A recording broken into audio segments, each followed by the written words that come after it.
Welcome. I'm Cindy Edwards, Board Chair for the Jacksonville Onslow Chamber of Commerce. On behalf of the Chamber's Governmental Affairs Committee, I want to thank you for joining us for today's Forum Onslow. The Governmental Affairs Committee works with government agencies on issues that affect our business community. We monitor legislative issues that impact local business, promote partnerships between business, government, military, and education sectors, and present forums to create awareness on topics that are important to our entire community. Thank you to our candidates for joining us here today. And thank you to the City of Jacksonville for the use of the facilities and to the city's media services team for hosting and broadcasting this event. Our corporate sponsor, Duke Energy Progress, has partnered with the Chamber to support forums like this one for many years. They believe a well-informed constituency will make informed decisions. I now invite Millie Chalk, Duke Energy District Manager for Government and Community Relations and a member of our Chamber's Board of Directors, to the podium. Thank you. Hello, and on behalf of Duke Energy, welcome to Forum Onslow.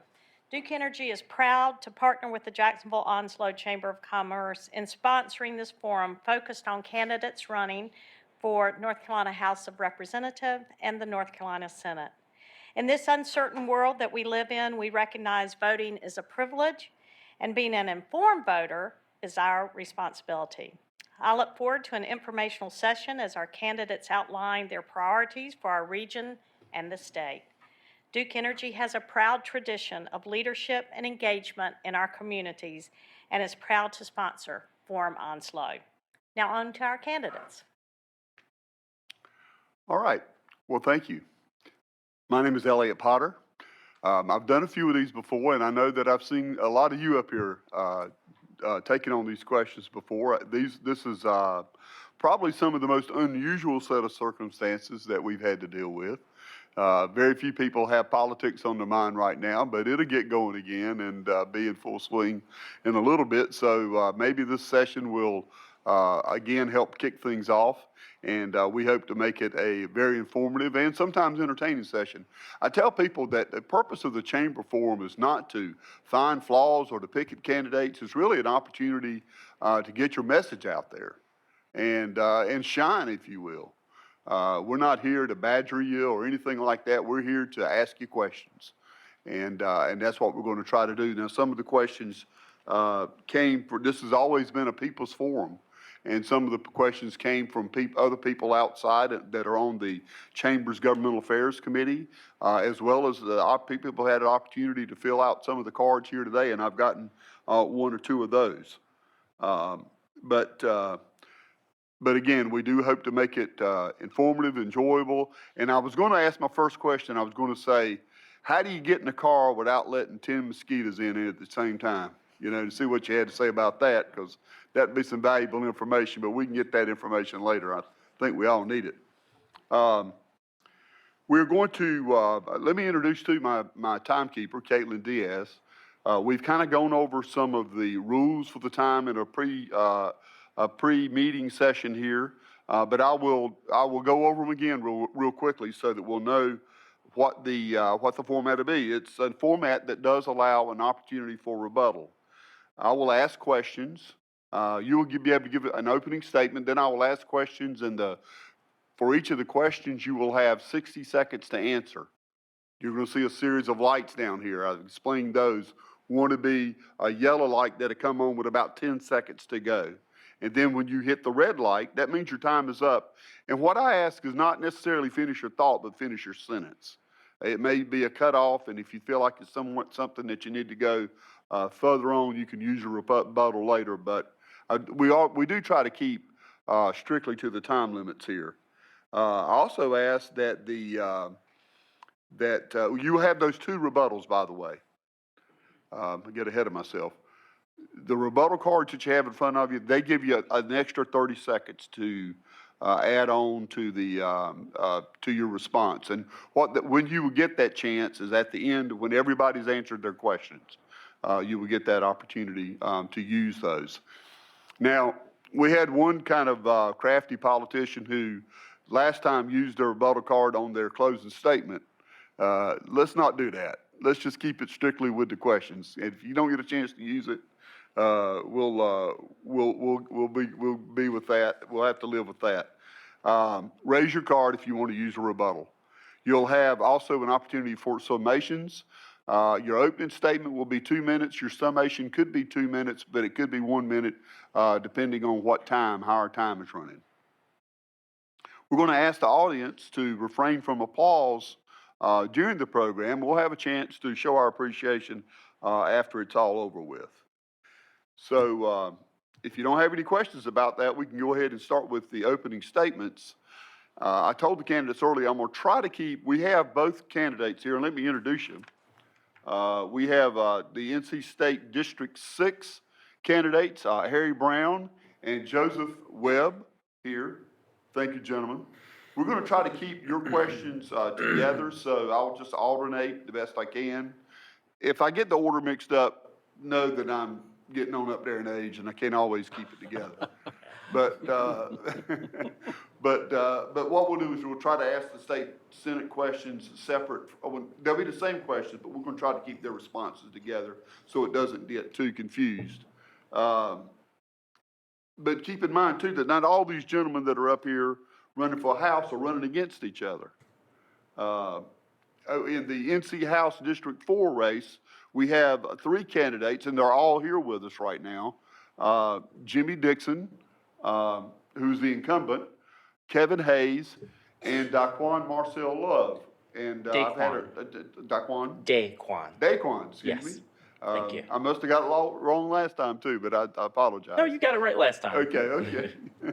Well, like I said, and in NC House District 14, we have the incumbent George Cleveland is not with us today. He had let us know beforehand that he had a prior out-of-town engagement and would not be able to attend. But we do have his challenger, Isaiah Ike Johnson. So thank you, Mr. Johnson, for being here. And in NC House District 15, we have the incumbent Philip Shepard here, and we have his challenger, Daniel Witten. So thanks for y'all for showing up. And so we're just going to keep the House together. We're going to go up and down the line there, but we'll try to keep the Senate separate. And that being said, Mr. Webb, how about you starting us off with an opening statement? Give us a summary of your personal background, a little bit about your leadership record, and what you feel is important about this race for the state Senate. Yeah, before I start my official two minutes, I want to thank the Chamber for providing this opportunity for us to get this message out. I really wish that we could have more of these opportunities and not have to rely so much on paid advertising. But I also want to take the opportunity to acknowledge that we have been through quite an ordeal as a community in the last 2 weeks, really, as we prepared for the storm and then as we endured the storm. My heart goes out to the citizens of Jones County and to Onslow County for the damage that they've suffered. But I've also been heartened by the fact that our best has been on display in this community. I witnessed on Sunday, for example, a feeding relief activity at a church here in Jacksonville, and I saw old senior citizens like myself and young kids working together to feed literally hundreds of people at one time. But why am I running for office? I'm running to, first, I have no ambition beyond this office, except to build a bright and bold future that works for everybody. My stake in this office really lies in my 3 children and in my grandchildren. I want them to grow up to live, work, and play in a society based on the values of fair play, openness, and trust. As an experienced classroom teacher and state leader and principal, I will bring 50 years of experience as an educator to the state Senate. You can't be a successful educator without the skills of listening, negotiating, and working collaboratively to solve problems and to reach common sense solutions. And that's exactly what I will bring. The citizens of Onslow County and Jones deserve that, and they expect that from their state senator. I'm also known as a questioner and an enthusiastic advocate for my values and my ideas, and I will bring that. As your senator, my door will always be open. I will welcome opportunities to listen and learn from you. And in this campaign, let's work together to lift every voice and make every vote count. Okay, thank you very much. Mr. Brown. Thank you, Elliot. I also want to thank the Chamber, and I also want to thank this community. For the past 10 days or so, I've been all over this district, seeing what has happened, and I can tell you it's going to be a long recovery for a lot of people. But I've seen the good in this community, and I tell people all the time in Raleigh, we got the best district in the state, and I truly mean that, because I've seen neighbors pulling together and others just volunteering to help others in this community, which I think has always made us one of the best places to live. So, I just want to thank all those that have given so much in the last few days. I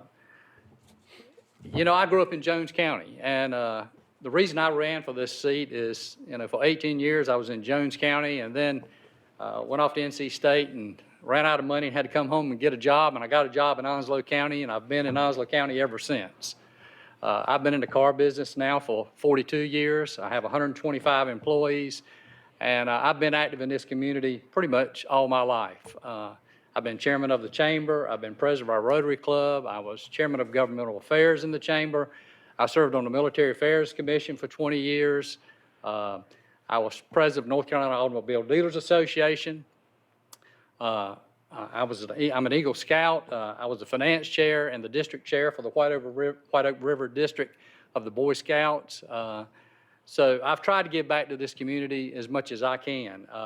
When this Senate seat became available and it was Jones and Onslow County, I saw another opportunity, and that's why I ran. And I feel like I have worked hard. I made a couple promises when I ran that I would work hard, and I think I have. I've moved up in leadership position in the Senate, and I think I have made a difference in this district, and I will continue to do that if the people will allow me to stay. It's hard to believe it's been 14 years. Thanks so much. Okay, thank you. And we'll start now with the candidates for District 15, and Dan Whitten. Good morning. Thank you, Elliot.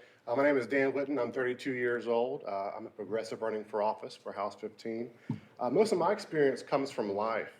I've gone through a lot in my childhood and my youth years, good and bad things. I've made my fair share of mistakes.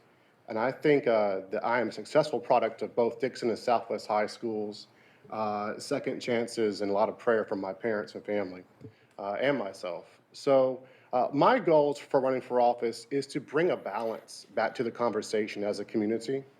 My goal is to really, I want to bring an end to crime, poverty, and violence. I think that should be one of the main goals of any state legislature. And we do that by working together, despite your political affiliation, to address the root causes of the issues that affect us all. And that's where my passion lies. That's my only interest. And I will be frank, I want to only serve 2 years if elected. I'm sorry, 2 terms if elected, because my dreams beyond this is to pursue my academic career. I just graduated as a behavioral scientist from Ashford University with my bachelor's finally. So my heart lies with the addiction and mental health populations of our community. I've been there, I've done that, grown from it, and now it's my passion to advocate for those and those that come back from incarceration. So again, just addressing the root causes of the issues that really affect us all, and whoever wants to sit at the table to have that conversation and to solve those problems, I'm cool with. Thank you so much. Okay, Mr. Shepard. Good morning, Elliot, and also want to thank the Chamber of Commerce and the City of Jacksonville for allowing us to have this forum as they do each and every election cycle. My name is Philip Shepard. I was born and raised in Onslow County, been here all my life, worked 36 years with the Marine Corps Base at Camp Lejeune. I started to say Lejeune because it was Lejeune for so many years. And with that being said, I graduated from high school here, attended Coastal Carolina Community College, been actively involved in the county in the Parks and Recreation Department. I coached Little League Baseball for years and also was on the Parks and Recreation Advisory Board, and also a pastor of church here in Onslow County Lighthouse Baptist Church, which I'm privileged and honored to be a pastor of. I ran for office the first time because I had retired and I was looking for something to do to make a difference in my community. And at that time, North Carolina was inundated with unemployment. The unemployment was about 13-14% here in our state, and there was a lot going on. We were in debt head over heels to the federal government for Medicaid and also in unemployment and so forth. And so I ran for office hoping to make a difference. And we made some tough choices back in 2011, choices that we had to make in order to keep the state on a sound financial premise. But with that being said and done, we made those choices, and now we're reaping the benefits of that. And one thing that I'd like to add to that is I'm so thankful in the last few years that we've been able to put aside $2 billion in the rainy day fund. Because when we have storms like we've had here in our county and all of southeastern North Carolina have been inundated with the floods and waters and people losing their homes and all. And so we've got $2 billion put aside for a rainy day fund to help in these situations because it's going to take a lot of infrastructure and a lot of repair work to be done in our counties and communities. And I know we'll get there because we have the forethought to do that, as well as people in our community and throughout southeastern North Carolina. It's been said, they're the hardest working people I know, and they're willing to get out and help each other. And I thank all of you that are doing that already in Onslow County. Thank you. And now we'll move on to the House District 14 and Mr. Ike Johnson. Thank you. Thanks to the Chamber and to all those who have caused this event to be. And my heart is with the people of Onslow County with this devastation we just had. My name is Isaiah Ike Johnson. I'm a candidate for North Carolina House District 14. A little about my background. I did 27 years in the Marine Corps, both enlisted and officer. I was vice president of East Coast operations for the mess halls at Camp Lejeune. I am on the board of directors for Marine Federal Credit Union. Also chair the Deacons Board at J.T. Care Baptist Church. Chair boards at the Trent River Oak Grove Association. And I'm also vice chair of the Martha Point Marine Association. I founded a mentoring organization called Magnanimous Mentoring in this community about 10 years ago, and I'm the president and CEO of that organization as well. I got into this race because I couldn't sit by any longer and watch the present leadership at the state level continue to be extreme with their policies and the making of the policies that supported large corporations, it seems to me, and not the people of Onslow County and specifically District 14. I know that good leaders always have open dialogue. My doors will always be open for those who, members of this county, if elected. I'm an honest leader, and I can be trusted with your vote. Thank you. And now we'll move back over to the race for House District 4 and Mr. Love. Good morning. Daquan Love. Yes. My name is Daquan Marcel Love. I am delighted to be here as a candidate for the North Carolina House of Representatives in the 4th District. I, too, want to thank the Chamber for offering this opportunity for us to engage in meaningful dialogue and the public forum about issues relevant to this year's election. I, too, also want to commend the citizens of the 4th House District and the state of North Carolina for coming together in such a difficult time. Whether you live in Onslow, Duplin, or Charlotte, we've all been impacted by Hurricane Florence. And what excites me the most is the shared humanity that allows us to come together in times of turmoil and trouble. And it's that spirit of unity in which I am running for the North Carolina House, because we need to fully fund our public schools. We need to ensure that we are able to provide an economy that is meant for all of us. Instead of just giving tax breaks to some, we need to make sure that taxes are lowered for across the board. We need to make sure that our public schools have the funding that they need. Folks like myself and others are able to have access to high quality, affordable health care. And we need to make sure that we are promoting job skills training so that folks in our community can get trained for not just the jobs of today, but the jobs of tomorrow. My candidacy is about one thing. It's about new leadership with real solutions for the issues that impact us today and leadership for bright hope and tomorrow. Thank you. Mr. Hayes. My name's Kevin Hayes. I am candidate for NC House District 4. First, I'd like to thank the Chamber for hosting this event. Over the last couple of weeks, I've seen our community come together during the recovery, and I truly believe our state is the greatest state to live in. This is my second time running for House. My background, I'm in information technology. I lead crews of people across the state in corporate world, replacing computers and dealing with information technology. I have experience doing that. I also have experience in the General Assembly working with both Democrats and Republicans to pass bipartisan legislation over the years. So I already have a background working with them on that. One of the things that makes me unique in this race is I think I'm the only candidate that would like to see a repeal of property tax. Because think about it, you cannot own property in our state. If you don't pay your property tax, they're going to come get it. So I think that we need to look at, if you own property, a way to source that revenue other than taxing people after they've worked hard and owned their property. Um, I also have support education. I have teachers support me. Have a lot of farmers who support me. So, I'm looking forward to hearing from people in the community, and my office will always be open once I'm representative. Mr. Dixon? Thank you, Elliot. It's a real pleasure to be here with you this morning, ladies and gentlemen. I too thank those who are responsible for putting this forum together and look forward to a productive meeting this morning. This morning, as I always do, my wife and I shared a scripture. This morning it happened to be Proverbs 3, verse 5 and 6. Trust in the Lord thy God with all thy heart, lean not to thine own understanding. In all thy ways acknowledge him, and he shall direct thy paths. I know of no better partnership that we could form today than have the partnership of our Heavenly Father in Jesus Christ as we begin to attempt to do the business of the people.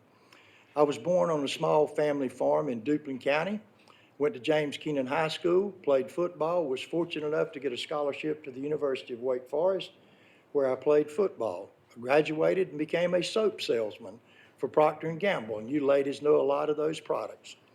I then did something that I told my grandmother I wouldn't do when I left to go to Wake Forest, and that was to return to the farm. I've been a produce and livestock producer for 41 years. Notice now that beats Moses, because he was only in the wilderness 40 years, and I grew heavy tom turkeys for 41 years. Quite an accomplishment. A wise man said, adversity introduces a man to himself. Another wise person said, in our prosperity, our friends know us. In our adversity, we know our friends. There's no need for me to tell you about me. I have several thousand votes in the General Assembly that you can go see how I voted.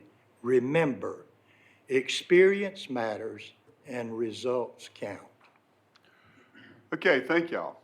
Now, for this question, and I will try, I'm going to go back a little bit on something I said. I am going to try to keep these House races together as much as I can. As we go through, it doesn't look like it'd be that hard to do, so we'll give it a shot. And we will start out this time with Mr. Dixon, and we'll work our way back down, and that'll keep us in some sort of order. While most of you did mention, of course, our visitor over the last couple of weeks, Florence. It's on everybody's mind. Everybody's talking about how quiet it is in here, probably because we don't have to listen to chainsaws and generators. But it'll be on people's mind for a long time. I'd like to get your early assessment of the overall response to the storm on a governmental level, and what do you think could have been done better? We'll be convening next Tuesday in the General Assembly to consider issues with education calendar, education pay, as well as the disaster relief. I talked with Commissioner Troxler this morning on the way up here, and our initial estimate relative to agriculture loss is between 1.1 and 1.2 billion dollars. I've talked with Senator Tillis recently, and he and some of the others are introducing legislation to begin the process of drawing down $1.1 billion to send here. When we meet on Tuesday, the first thing that we will do is that we will appropriate the state monies necessary to draw down the federal monies. Okay, Mr. Hayes? I've obviously seen a lot of devastation here in the county. I have family who's been, and friends who've been personally affected by it. I do think the General Assembly could in the future possibly be prepared more ahead of the storm for the disaster by having more money ready to go when it's needed. And also, maybe the FEMA process can go a little bit faster and a little bit smoother from the federal level, but I'm not running for federal office. I do appreciate the fact that both Democrats and Republicans have been working together. It seems like we've come together. That's what makes North Carolina really good, and regardless of party affiliation. But certainly, I think that things can be done a bit quicker, and some of that blame lies on the General Assembly, some lies on the governor, but they need to get together and work on this. Mr. Love? Well, I think that at this time it's really early and premature to be able to provide a comprehensive assessment of the government's response to Hurricane Florence. But what I will say from even my own personal experience and from the conversations that I have with folks in the community who've been impacted the most is what our government can do is make sure that our economic environment is as such so that folks who are living paycheck to paycheck aren't so embattled with the costs of preparing for and responding to a natural disaster like Hurricane Florence. There are folks who have, on a normal month, are operating paycheck to paycheck, and because of the fact that we have low minimum wages, because of the fact that we don't have a lot of protections for our workers, imagine the hourly workers who haven't been in their factories for, 5 or 6 days, and they're struggling right now. And we need to do better so that our economy is better on a good day, so that on a bad day, folks have some room to cover. Okay, and House District 14, Mr. Johnson. Thank you. Looked like the federal level improved, given the events we had in Puerto Rico. I see a lot of the federal work going on in town, the FEMA's here, things of that nature. I will point out one point that I saw. It looked like the county and the city misstepped a little bit with their communications. And I know they corrected it after the fact, but the first call went out was to evacuate Onslow County. And that was rescinded, of course, because it was improperly put out. But the communications, I think, could have been a lot better with the storm as far as getting the word out to the public. As to evacuate, don't evacuate, I'm not sure if Jacksonville even put out the evac order. But initially, we had a disconnect communicating with what was going on. All in all, the community is working together well, and that is a good thing. And as Mr. Love said, this is far from over, and we'll have a bigger assessment of what's going on. Okay, and we'll move to District 15 and Reverend Shepherd. First of all, Elliot, I'd like to go back to the fact that we put aside money in the rainy day fund for hurricanes, natural disasters, and so forth. So we do have the $2 billion we can fall back on. And as Representative Dixon said, we'll be meeting next Tuesday. We'll be discussing that and trying to get those funds disseminated in areas where they really need those and so forth. I don't think now's the time to point fingers about mistakes that were made.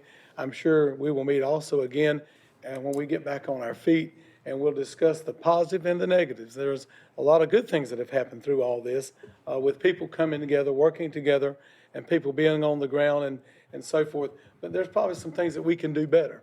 And we'll discuss all that at the right time, and maybe we can make changes that would help or enhance when we do have another natural disaster or storm or hurricane. So that is something that is coming. As personally for me, I've been working quite a bit answering emails and concerns, and people have called and say, Phil, I need help with this or that, and I've put them in contact with the right individuals to help them get their help. So thank you.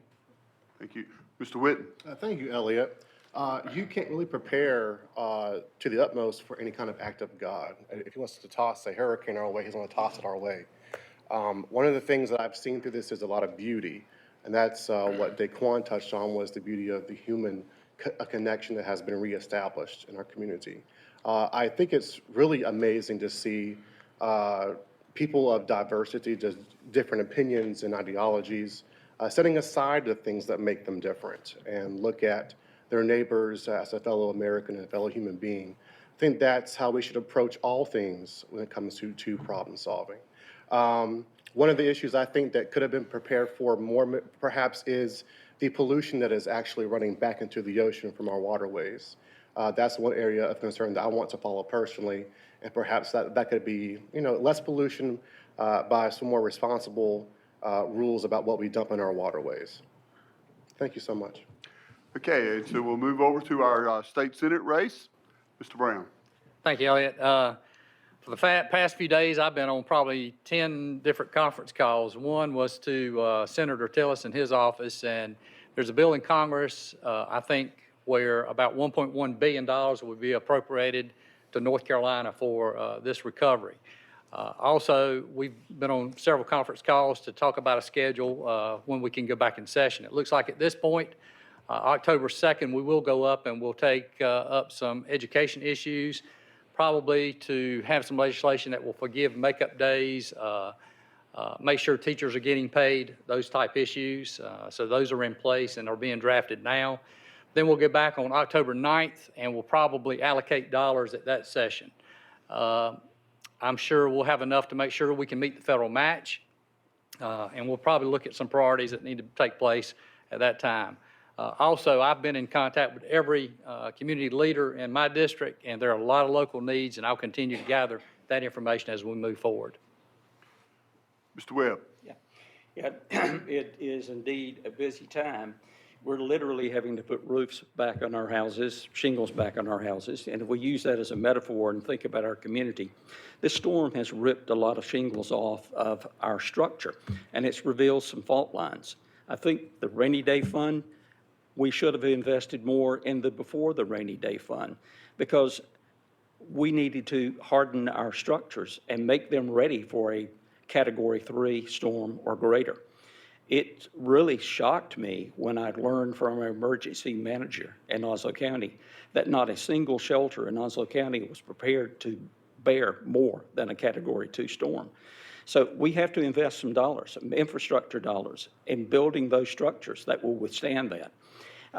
We are in a climate change cycle where we're getting Category 4 storms off our coast, and it looks like they're going to come in as a Category 4. Fortunately, they've come in as a 2. They've become water events, but we have to be prepared for that. We have to know that what we're seeing now is likely to continue on this 2-year cycle. Okay, thank you. All right, we have, this is the general election, so we have Republicans and Democrats on this panel. We even have Constitution Party, correct? And so we have a third party represented here. My question kind of goes along those lines, and we will start with Mr. Webb and move back down. I might shuffle the order here a little bit. But my question is, do you feel divisions along the lines of party affiliation or also geography, urban versus rural, other sort of divisions that you might see, do you think they have threatened the ability of the legislature to address the interest of all North Carolinians? And as a legislator, what do you think could be done to close the partisan gaps that do exist in our state? Wow, that is an extremely important question, because we have allowed ourselves in the last 10 years to become so divided that we are missing opportunities to make common sense decisions. We've lost the middle. We need to find ways that we can address problems and address problems with every voice, every stakeholder's perspective brought to the discussion. We need to work to make sure that the rural sections of our state are not being left behind, that our tax structures, our corporate incentives are not overly benefiting urban North Carolina at the expense of rural North Carolina. We have to make sure that we have a Republican Party and a Democratic Party that are both devoted to the best interest of North Carolina. We can no longer fly as a bird with one wing, one party in control, one party in super control. We have to have a two-bird wing, and maybe now even a third wing with a Constitutional Party and a Green Party, a fourth wing.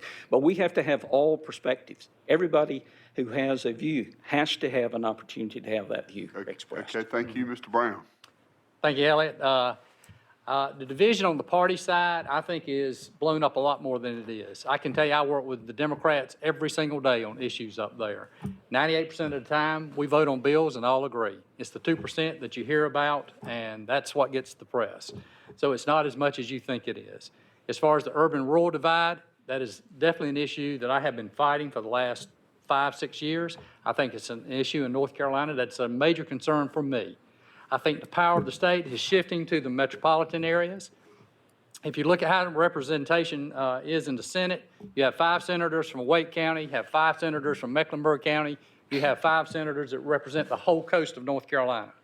This is a real issue, and I think moving forward, it's going to get worse. I've tried to pass bills, have passed a bill on sales tax allocation.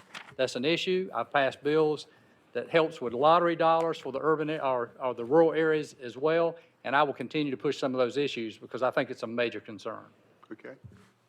And I would remind you, candidates, if you do feel like you're a little tight on time, you can always use your rebuttal card at the end and add to it. I'm going to repeat a little bit of that question, which is basically have certain divisions, whether it be party affiliation, geography, urban versus rural, have they threatened the ability of the legislature to address the interests of all North Carolinians? And what could you do to close those gaps? And we'll go to Mr. Whitten. Thank you. The answer is yes to that on both accounts. I think that we need an independent entity to draw our districts in this state.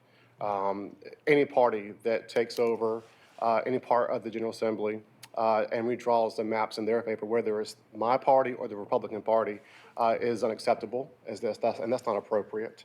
And I feel, I'm 32, so I feel that the drive to maintain the dominant narrative of any partisan, any party, takes us away from the true purpose of solving issues as a state and as a community. So I guess to contribute to fixing that is through my own works, just getting up there and advocating for working together.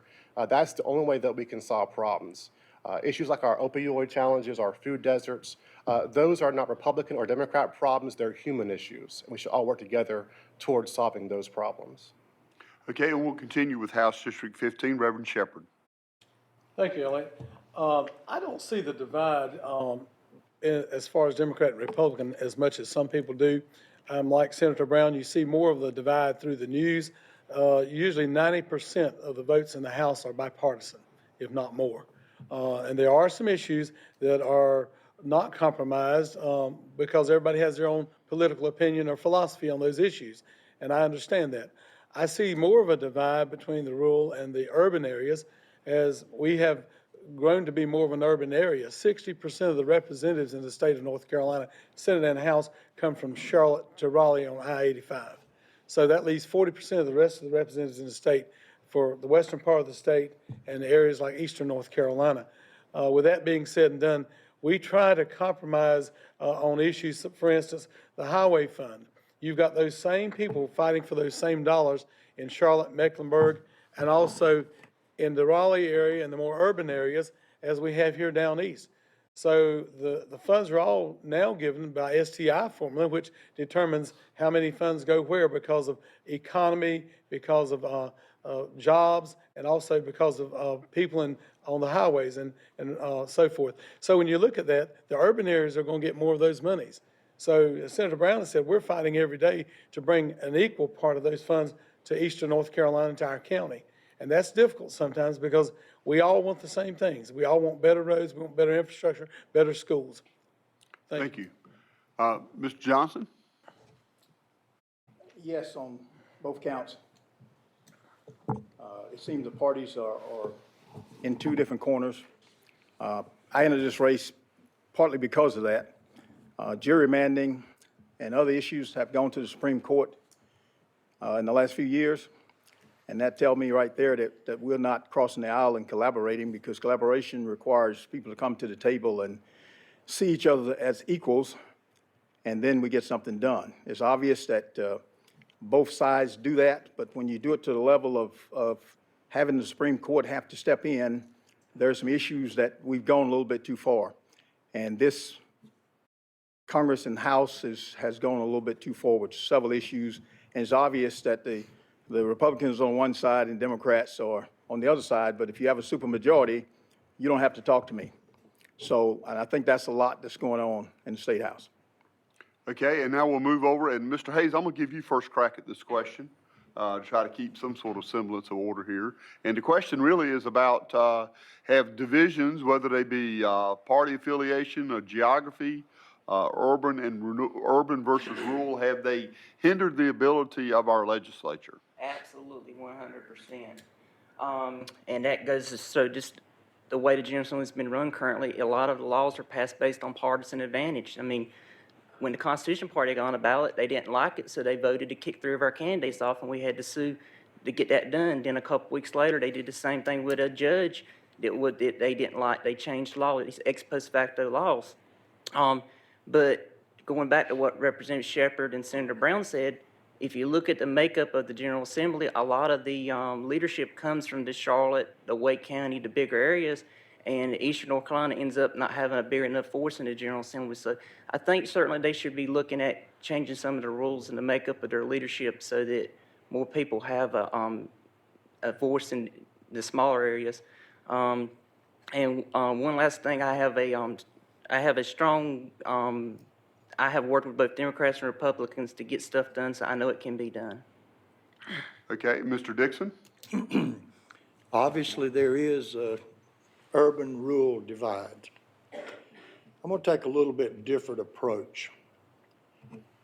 Senator Brown mentioned the degree to which we work across the aisles, and the vast majority of the time, we have great cooperation in the General Assembly on the majority of the issues. It is when the ideologues who have an agenda from out of state pump billions of dollars into this state trying to implement their ideas that causes a lot of the division here in North Carolina. And so, in my estimation, if we get together in the General Assembly, I'm speaking from personal experience. I've worked with many folks across the aisle. The divide is not as big as the news media would like to portray it. Okay, thank you. Mr. Love? Are there divides in our General Assembly that are hindering progress? Yes, there are. Let's examine our legislature as it is right now. What is the most common occupation of a representative or senator? Retired. Our legislature does not represent the rich diversity and the progress of North Carolinians. We need a legislature that is comprised of everyday, hardworking people like myself, born and raised by a single mom who had to work 2 jobs just to make ends meet and barely was able to make it to college, despite those challenges. How many other folks in our legislature can express those types of sentiments and stories? Now, we talk about the divide. Now, I've been a school teacher, and what I teach my students is this.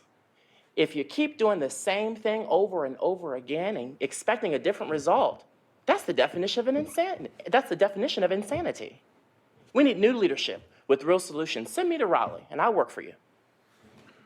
Thank you. And we have a rebuttal from Mr. Dixon. Yes, sir. Mr. Johnson talked about extreme, Mr. Whitten talked about pollution, and now Mr. Love has talked about other things. Absolutely, we have been extreme. When I went to Raleigh, the state income tax was 7.5%. Now it's 5.49, and it's going to go down. The corporate tax rate was 6.9, and now it's 3%. On and on and on. We have made extremely good decisions for North Carolina. It's put forth in all of the publications across the nation, one of the best places to do business. All right, thank you. Mr. Love? North Carolina may be the best place to do business, but our students all across our district are struggling. There was a new report today that ranked North Carolina as 49th in terms of how teachers feel they're treated in our school systems. Even in Duplin County, which the 4th district is mostly comprised of, Duplin County students are among the lowest in achievement levels in our state. That's unacceptable. We need a new leader and a new representative that cares about educating all of our students. Okay, do we have any other rebuttals on this question? Okay, Mr. Brown. I can tell you in the past 5 years, we have spent $1 billion in teacher pay raises. And in the past 8 years, we have spent $3 billion more in K through 12 education. It's not because of money, and it's not because the state hasn't allowed money to go to K through 12 education. If that survey you're talking about, I'm not sure where it's coming from. I don't know how it can be from the state level. It could be something on the local level. We need to check into that. But it's not because of money. And it has been our number one priority, K through 12 education. Okay, thank you. Okay, and I'll have to use You might as well go ahead because you can't spend them at the Circle K when you get done. Okay. When the Great Recession hit in 2008, North Carolina was spending 32.2% of its state budget on public schools, on education. Today, we're spending 32%.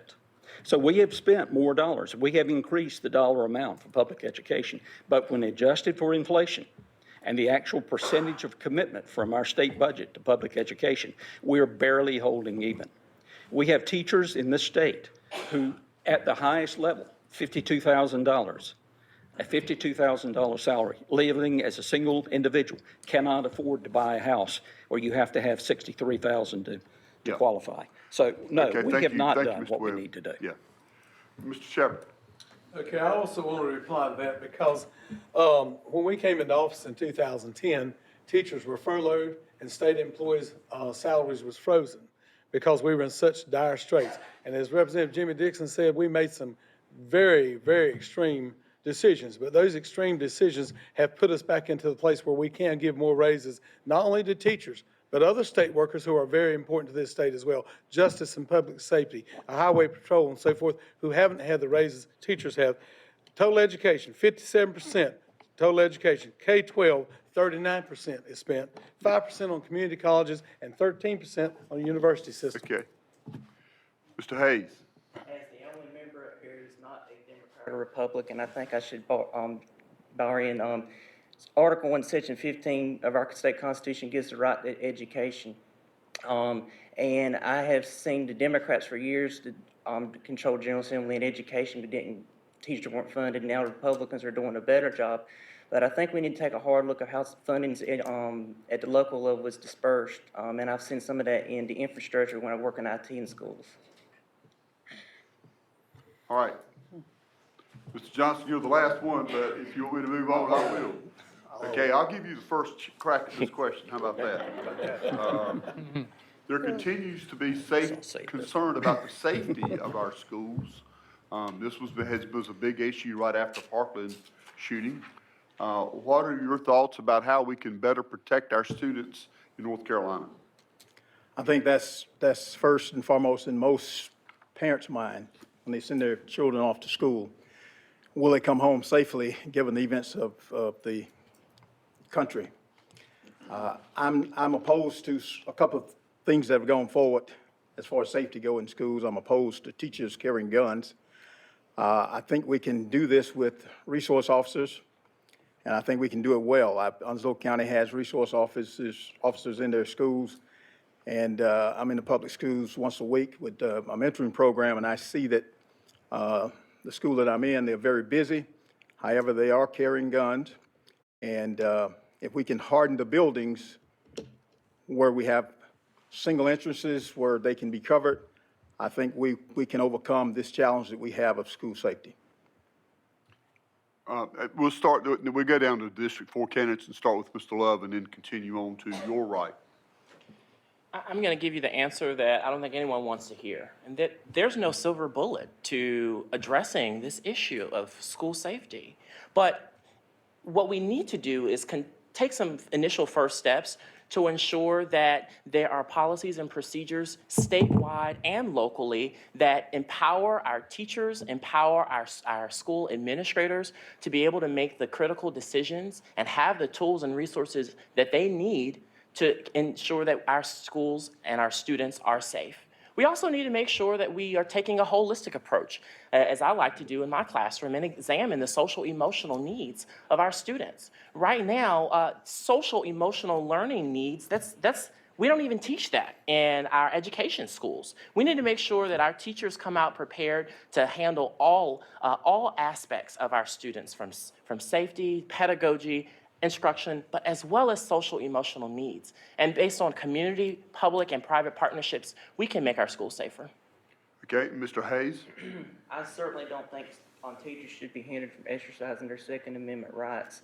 But I also think I support the hire back program where officers who are off duty or even retired officers are able to come in and basically be law enforcement officers in the schools, and they have experience and training necessary to diffuse some of the situations as they go on. Schools should certainly be the most safe place for people. Students should not feel threatened or unsafe when they go to school, so they certainly should be educated in a safe environment. And I think we should work together on common sense solutions so we can get that done. And Mr. Dixon? We formed the School Safety Committee, which I'm a member of, and basically, to summarize, there are two approaches. Number one, there are immediate needs right now today, and that means to harden our schools to the best that we can. We've got so much diversity in school layouts and entrances and so forth like that. That is a daunting challenge to initially harden our schools.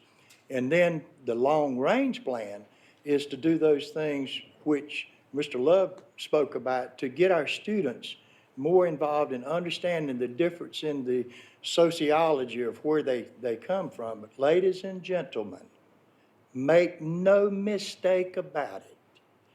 When under Democratic leadership and the ACLU and other organizations like that, when we ran God out of the classrooms, our ability to solve problems decreased geometrically. All right, thank you. And we will now go to District 15 and Reverend Shepherd.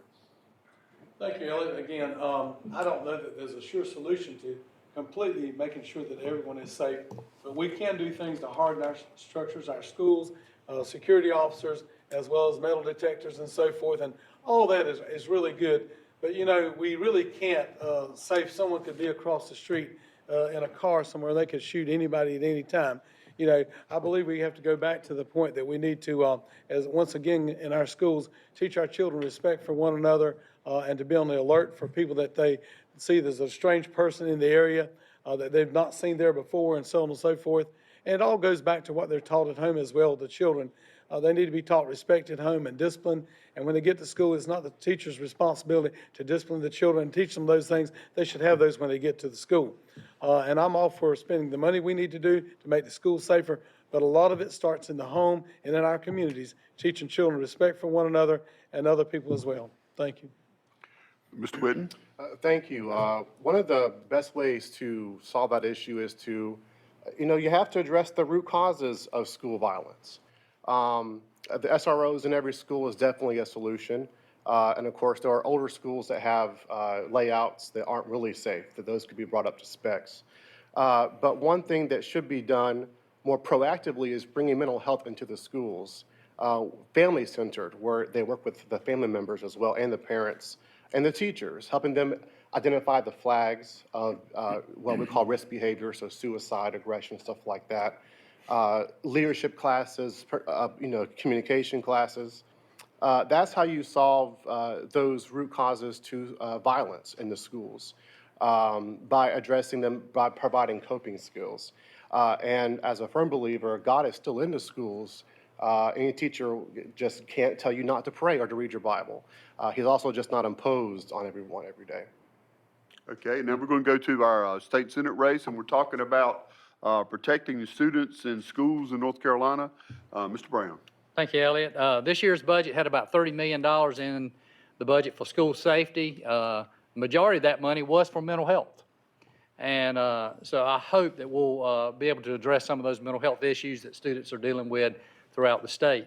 The other piece of it was mostly for grants. Some of it was resource officers as well, but a lot of it was for grants. And because there is no one-size-fits-all for all these schools. So hopefully with these grants, we'll find out what some schools are doing that have been successful, and maybe we can duplicate it across the state.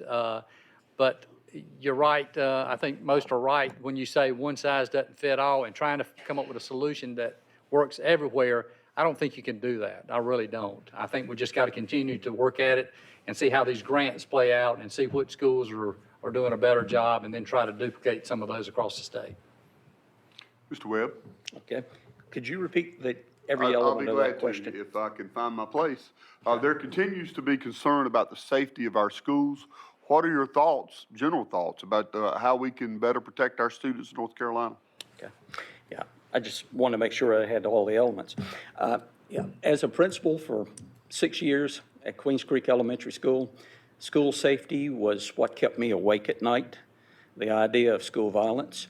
On September the 11th, 2001, when the towers fell, every kid, every teacher at Queens Creek was at the flagpole pledging allegiance.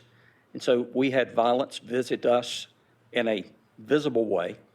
The playground at our school needed to be hardened. It was open where a trailer park, and it was completely open to lots of traffic. Any shooter could have shot kids at any time. We brought kids up to the edge of the playground. We cut our playground in a third, actually, because we had them play at the entrance to the building so that they could get inside quickly with a shooter. So I've lived the nightmare of having to make those kinds of decisions. We need to harden them, but we also need those wraparound services inside to deal with kids who are disturbed. And the parents who come sometimes also need that service. Okay. I've got a lot more that I could say, but Well, you got another rebuttal card. I'll save that for on. something else. We did have a rebuttal card, Mr. Whitten. Just to follow up on Senator Brown's comment, there was a little portion added on for school mental health. I serve on CFAC, that's the Consumer Family Advisory Council with Trillium. But I want to also say that over the many years, mental health has been ignored as an important issue, as well as defunded budget by budget. So while that's a very awesome thing that's been brought to our schools, I just can't go home without advocating for the budget cuts to addiction and mental health services. Okay, thank you. I want to ask about the another concern, and we'll start and then go back to our original order, go right down the starting with Mr. Webb and go down. Much has been said about the outcome of recent court cases that could impact farmers in our state, particularly those involved in the pork industry. How should the state balance the interest of farmers and the economy with the concerns about environmental impacts that have been reflected in those court decisions? That's a perfect example of where decisions made by a one-party group have pitted neighbor against neighbor.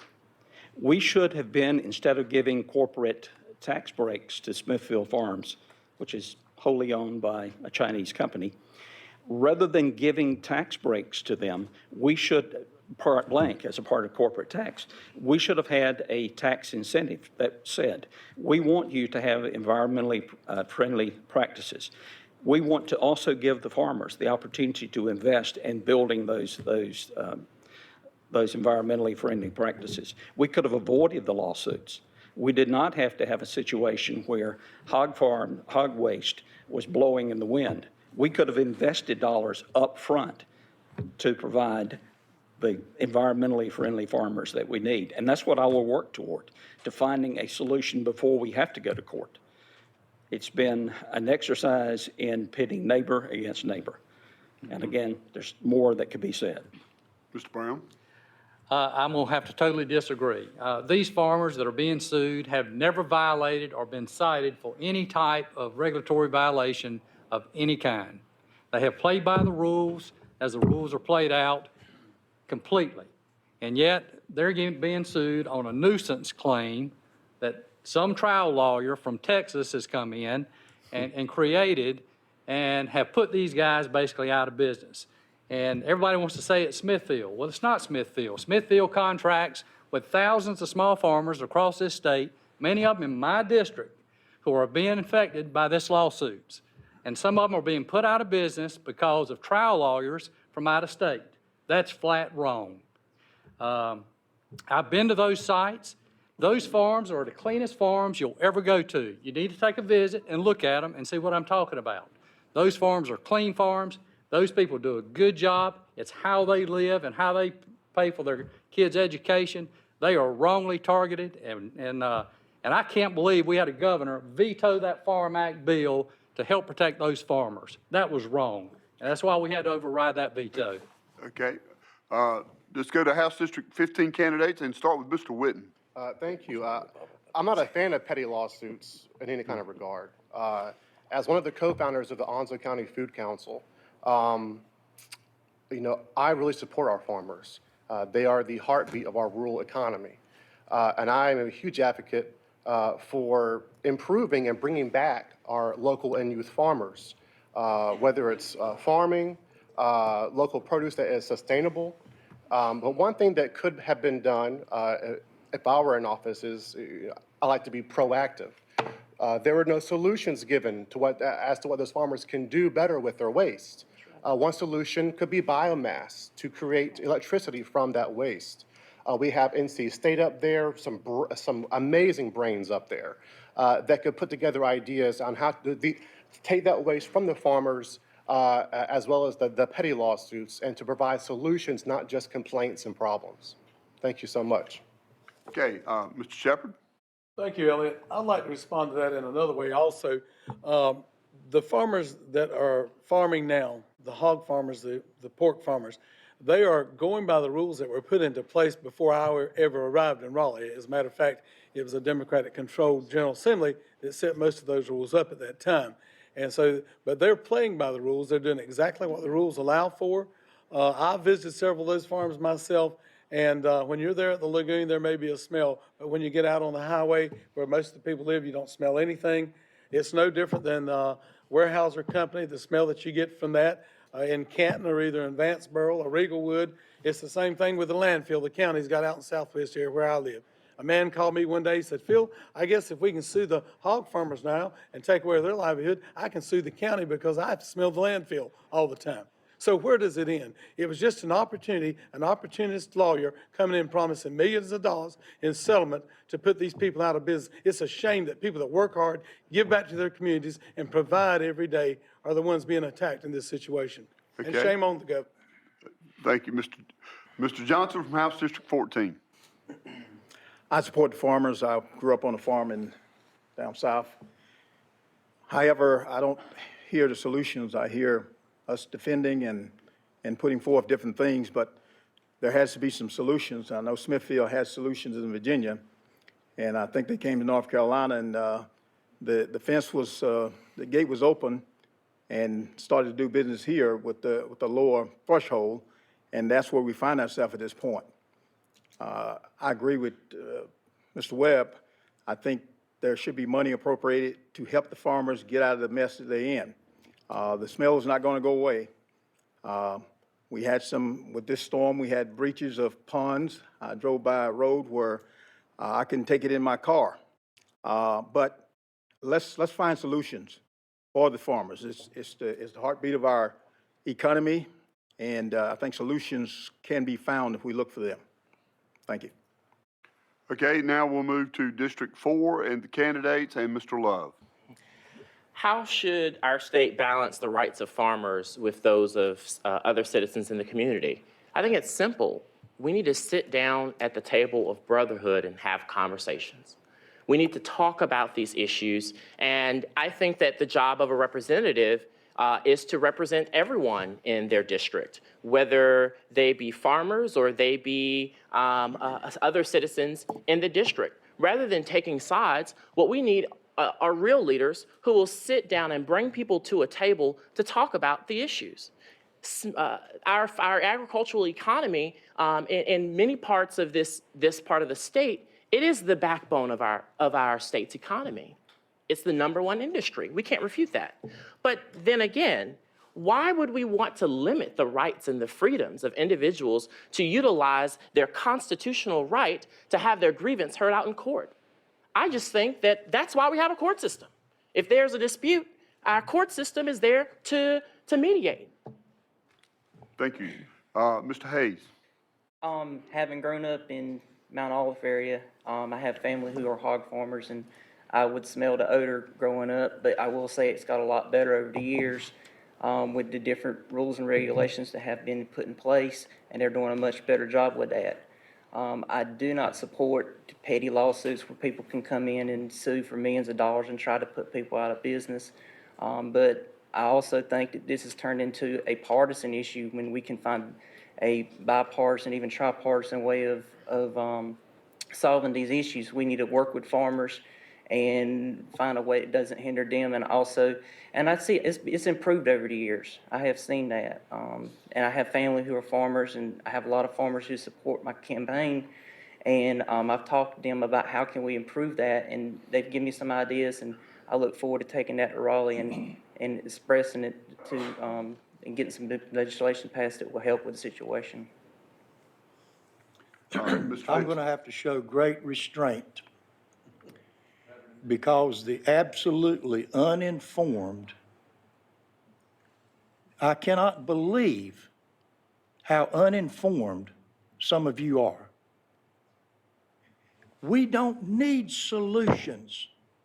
We've got the best system known to man to handle the waste from our poultry and our hog lagoons. And if any of you would like to come and let me show you around, rather than listen to this misinformation that's being put around, Joey Carter never had a complaint, never had a violation. The people who sued him bought the land from his mom and daddy. The hog houses had been there 10 years. They signed a waiver for him to build the new hog houses, and there was no problem until the lawyers pulled up in the Cadillac, and those Okay. lawyers were white. And they are pimps. They're Okay, pimping these people. If you want to use the rebuttal card, we're at the end of the question, so you could do it. You want to do that? Okay, here we go. We were actually running toward the end of our last half hour here. And so I've got about one question, then I'm going to give you guys a chance to address some of these issues again or new issues that you would like to bring out in your summations. I want to go back to something that started out as a big issue, but maybe it's a bigger issue now because I want to throw in the whole plight of our coastal areas as we're looking at them in the light of this storm. But specifically, I wanted to ask about New River Inlet because New River Inlet, there's a lot of concern about the inlet, the state of the inlet in our community. And interested in getting your take on what actions would you favor to stabilize the New River Inlet, and how should the responsibility for those actions be distributed among the various levels of government? Now, if you want to talk about beach renourishment as well now and rebuilding the beach, that's okay.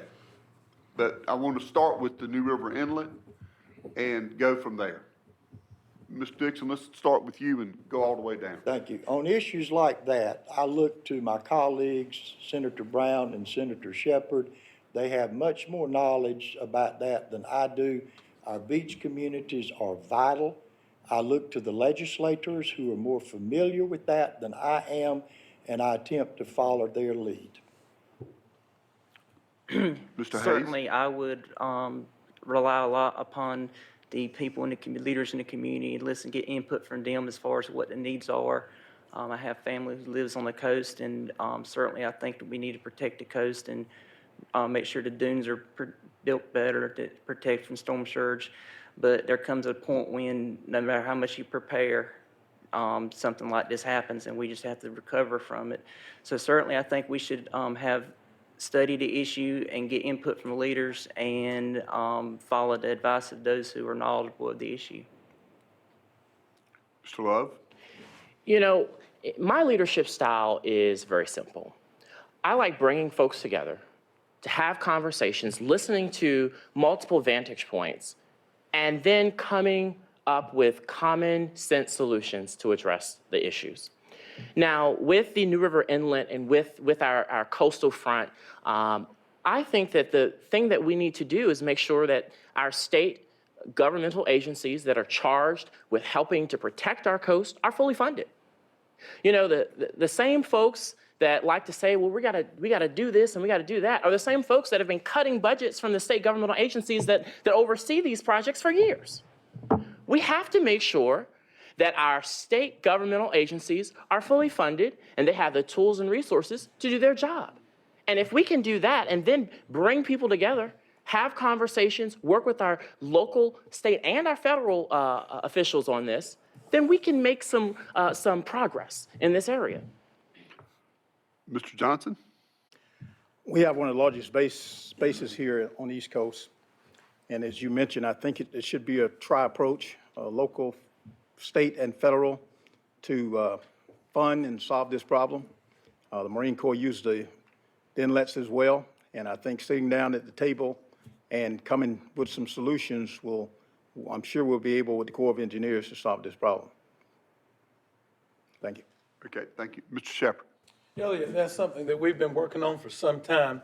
And after much dialogue with DEQ and the county and the military officials in North Topsail Beach and others, professionals across the eastern seaboard, we have come to the conclusion that the best thing for New River Inlet would be a jetty or either a terminal groin, which we have approved. Senator Brown and I have worked real hard on this. We've approved this in the budget that a terminal groin can be placed there. And we also have some money that Senator Brown helped get allocated that would help pay for that. But it is not just a state approach, it's the North Topsail Beach, it's Onslow County, it's the federal government as well as the state. But we have put money aside for that because from all that we've heard in the discussions from professionals, that's the best thing that we can do for New River Inlet. We can spend $500,000 to $1 million a year dredging it. But New River Inlet now is down to 3 feet. 3 feet high is all it is at high tide. And it may be lower than that after the storm, I'm not sure. So that's not really solving the problem. And if you do what we're talking about, it will keep the sand on the beach where we want it to be to protect that barrier island. Okay, thank you. Mr. Whidden? Sure. At the end of the day, the ocean wins. So I think that all that we can do is continue working with all levels of government, local, state, county, and federal. All those who have access and who utilize the inlet needs to be at the table at all times working on solutions. And, you know, when I got to speak to some families at North Topsail and some friends at Town Hall down there, you know, they were told a long time ago, don't build homes down here. So, you know, nevertheless, I used to float in the beach at North Topsail as a kid with my family. We have a lot of shrimpers down there, the Davises, and the mills and stuff. That's a very vital part of our local economy. And whatever we can do to bring those solutions, beach renourishment, sure, but whatever is more cost effective and quality that will bring solutions that are long term. Okay. Mr. Brown? Thank you, Elliot. Representative Shepherd and I have been meeting with representatives about the inlet for years and trying to come up with solutions. I ran the bill that created where we could put groins in certain inlets, and New River was targeted for a groin. Also, the military, as far as the importance of this inlet, is huge. They'll tell you this inlet is important for them as far as their mission goes. This past budget before, I put $2 million in that budget to help with New River Inlet. This budget has about $5 million more, where a company can help come up with a design to help open that inlet up and make it a strategic inlet for the military and help North Topsail Beach as well. We've got to continue to work on it. The tax base for the county is important as well down there. Protecting that tax base, I think, will help all of us in the long run, what it means for property taxes and what it means for tourism. So there are a lot of pluses in protecting that inlet. Mr. Webb? I agree that we have a lot of stakeholders in this county who depend on that inlet. The shrimpers depend on that open inlet to continue with their business. The base, as a common sense solution, we do need to put that berm in place. We need to stabilize that inlet. But I'm reminded that when I came to Onslow County in 1969 as a 21-year-old, that inlet was stable. There was a maritime forest that stretched down North Topsail for at least a mile and a half. I used to find that to be an interesting place to spend some time, particularly with a date. But that maritime forest has been replaced by flat beaches, no dunes. We have to take a look at our permitting process. We have to look at whether we can actually build in certain places, and we have to make those hard decisions. FEMA is going to have to be making decisions now as to whether people should rebuild or whether they're going to have to put things on stilts. We have some tough decisions that have to be made, and it needs to be a bipartisan, broad stakeholders perspective to come to solutions. Thank you. And we have come to the end of the questions. We've got a few minutes left for our summations. I do want to thank you guys, you folks, for adhering. You made our job easy up here. I know a minute is not a lot of time to say what you need to say about some of these issues. I also know that we only touched on a few of the issues that are important right now. There's so many things that are going on in Raleigh and elsewhere, but we appreciate the job that you've done. Now, I want to start with the summations. A reminder, we're a little bit short on time, so I'm going to give you a minute for that. And I also will sort of prompt you a little bit to say if I did leave something out that you wanted to talk about, now's your time. And we'll start with the District 15 candidates and work our way down, and then we'll come back and close out with the state Senate candidates. Mr. Whitten. Thank you, Elliot. The past few years, I've been able to serve our community again by co-founding the Onslow County Food Council, on the Juvenile Crime Prevention Council. I am the formal co-chair of the Onslow Community Collaborative, where we discuss a lot of the addiction, mental health, and IDD development challenges of our community, civic affairs. And through that experience, I've learned a lot about the real root in the dirt issues that lead to juvenile delinquency, that lead to addiction, that lead to violence and, poverty. And it's just truly my passion to dive into it. I don't care what party that you're a part of, frankly. If you can sit at the same table to solve those problems and have the conversation, that's all I really care about. Because after elections, whoever is elected is there to serve the entire district, the entire community, not just their donors or those who agree with them, the entire community. I think that through that diversity and, that there's beauty and there's conversation and there's ideas. Okay, thank you. Thank you. Mr. Shepherd. All right. Thank you, Elliot. I just want to say that it's been my privilege and honor to serve Onslow County for the last 8 years, and I look forward to being able to do that again if it's up to you, all the voters. I thank you for that opportunity, and I do have some leadership responsibilities, which are, you just don't get those overnight. And I'm glad that the Speaker has confidence in me, and he's put me where that I can serve Onslow County, help our state as well. And I look forward to continuing that. We've come a long ways since 2011, and we've made a lot of headway. As Jimmy Dixon said earlier, we're one of the top 5 states in the country to do business with. We've dropped income taxes, we've dropped corporate taxes, and we have profited from that because our state economically is in the best shape it's been in many, many years. And it's not Republican or Democrat. On a personal note, I just want to thank you all, and I serve the best county in the state, I think, and a year ago I had a kidney transplant, and God has blessed me with that and with your prayers and your support, and right now I'm doing great, and I'm able to do more than I was able to do last year. So I thank all of you for all that and the opportunity to be here and to serve you. Thank you. Mr. Johnson. Thanks, everyone, for this forum. As I said earlier, I'm an honest leader with a reputation for getting things done. I can be trusted with your vote. I want to help restore fairness and justice in our General Assembly. I will work hard to invest in education to the proper levels. I will work hard to improve health care for everyone, working to get the cost down, as well as expanding Medicaid. I will work to restore the earned income credit that was taken away for the families who work very hard in this state. I also want to help stop the giveaways that we've seen over the past 14 years with billionaires and millionaires and corporations where our tax base is higher than the tax base of theirs. And I know that's a claim that we want to make, that that's how business come to this state. However, that's not the only way business come to this state. We're the largest state in the union. So they're going to come and sell us things anyway. If you believe like I believe, vote Ike Johnson on November 6th. Thank you. Thank you. Now I'll go to my home district here, House District 4, and we'll start with Mr. Love and work our way back. Okay.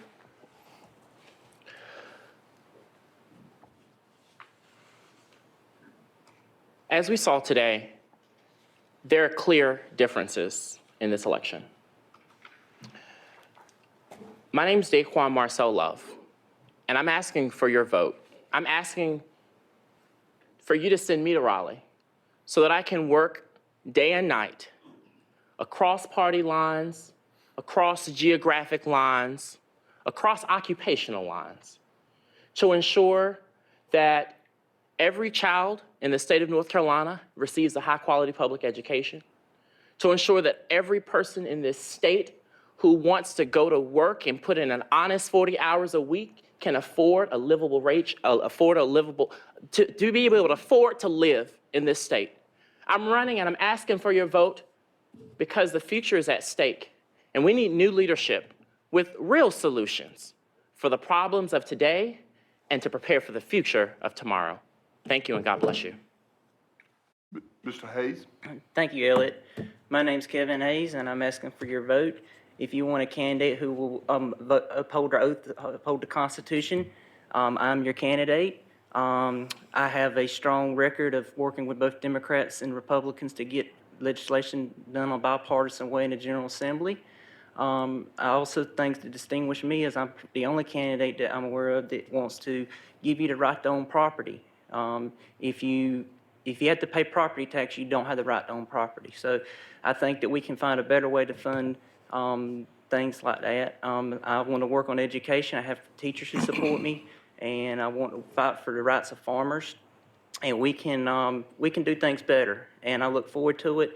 And if you want a change in a positive way, I'm your candidate. Okay, Mr. Dixon?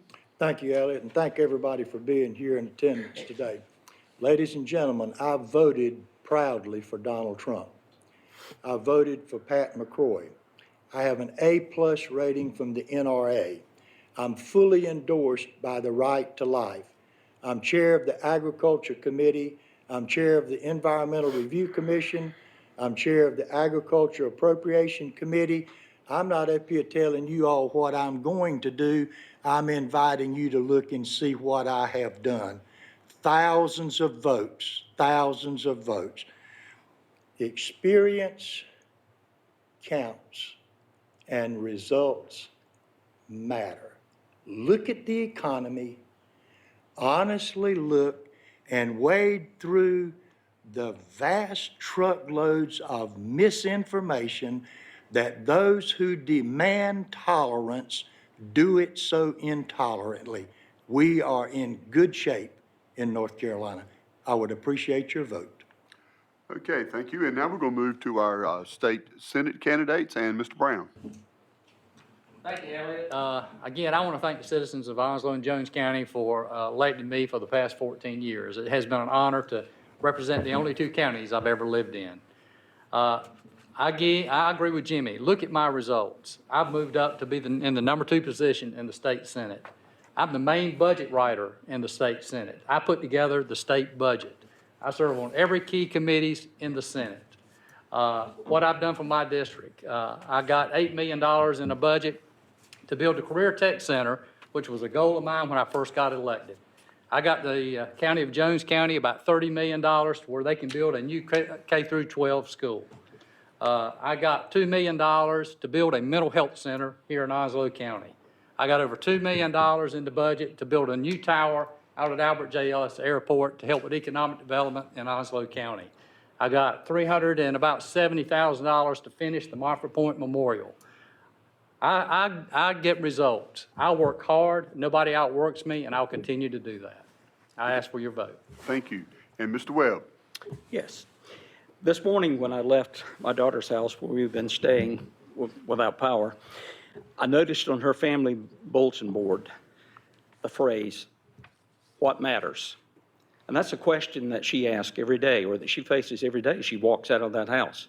As a state senator, that's the question that I will bring also. I don't have the experience that Senator Brown has, so I can't bring you the towers and I can't bring you the new schools as proof of what I can do. But what I can bring you is 50 years of experience as an educator in Onslow County. I can also tell you, and I need to add to this to my background, I grew up on a tobacco farm, and I primed tobacco, and thank God I'm not doing that now. I also know that as a farmer that they have to make tough decisions and they live tough lives, and I don't want to take that away from them. But the issues that I will work for as a state senator is to strengthen public education with full funding all the way up through the university system. I will expand Medicaid and ensure that we have that. I will work to protect democracy, and I will strengthen economic development at the local level. All right, Thank you. thank you, thank you. And with that, I'm going to turn it over to Lorette Ligon, our president of our Jacksonville Onslow Chamber of Commerce. Thank you, Elliot. And thank you, gentlemen, for being here with us today and your willingness to serve your community. It's truly admirable. Elliot, I want to thank you for a job very well done. Cindy, thank you for being with us. And the chamber staff that helped with this today, and especially Janet Bowen, who I'm going to brag, just celebrated 14 years working with the Jacksonville Onslow Chamber of Commerce. That's a record in itself. I also want to thank our sponsor, Duke Energy, the City of Jacksonville, for the use of these facilities and their media services, and the folks watching on TV. If you've missed any part of the forum, just check the listings for G10 for the rebroadcast dates and times. And everyone remember, your vote does count. Absentee ballot request forms are now available online at the Board of Elections website, as well as the dates, times, and locations for early one-stop voting. Election Day is November the 6th, 2018, 6:30 a.m. to 7:30 p.m. at your local precinct. On behalf of the Jacksonville Onslow Chamber of Commerce, thank you for joining us for our Meet the Candidates Forum, and this concludes our program. Thank you.